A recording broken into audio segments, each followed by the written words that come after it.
Hallå där, Fredrik här.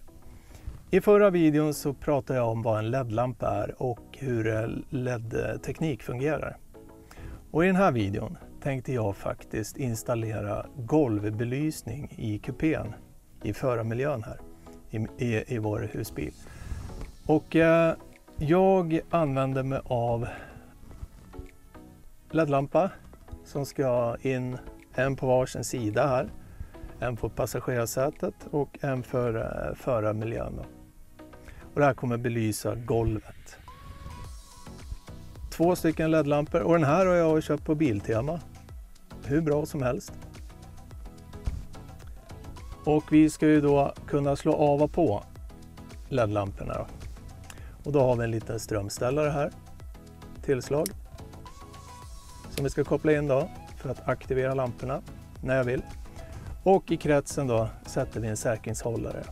Så att ifall det skulle bli kortslutning av någon konstig anledning så istället för att kablarna brinner upp så går säkringen. Ja, jag tänkte jag skulle visa bara hur jag hade tänkt de här lamporna skulle sitta och tillslaget och strömställare. Så att på den här konsolen tänkte jag ha lampan.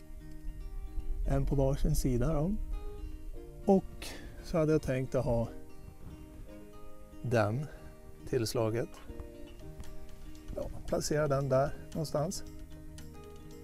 Så att jag tänker nu ta ner den här konsolen då, för att komma åt bättre och se vad jag har där bak för kablar. För vi behöver hitta 12 volt någonstans.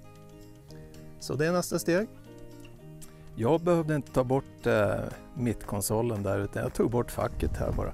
Så kommer vi åt allting här. Jag har borrat hål för strömställaren då, som vi ska ansluta senare. Jag har nu tagit och satt dit lampan för golvbelysning för passagerarsidan. Sitter där då. Och dragit sladden upp dit som kommer ut där ur facket. Så nu tar vi förarsidan. Ja, nu sitter lampan på plats på förarsidan. Och 2 kablar kommer upp därifrån facket som ni ser. Röd och svart. De ska då kopplas in. Så nu tar vi nästa steg. Ja, nästa steg. Här kommer ifrån lampan då, förarsidan. Här kommer ifrån lampa passagerarsida. Och ifrån det uttaget 12 volt så har jag kyvat plus och minus här. Och då använder jag mig utav en så kallad kyv. Där man egentligen bara tar strömspänning då ifrån kabeln och leder den vidare till vår kabel då. Så här är minus har jag kyvat och spänning som jag har kyvat ifrån 12 voltsuttaget där. Och på plus här då sätter vi en säkring eftersom det är mataren. Ja, nästa. Då har vi kommit till slutskedet av installationen då. Lamporna är på plats. Minus som vi har kyvat ifrån 12 voltsuttaget där har jag satt ihop med minus till lamporna. Plus har jag satt ihop och dragit upp här till strömställaren. Och plus matar jag upp då till strömställaren som vi också har kyvat ifrån uttaget där. Och här emellan på mataren, spänningsmataren då, så har jag satt dit säkring. Och vi sätter ihop det här. Nästa.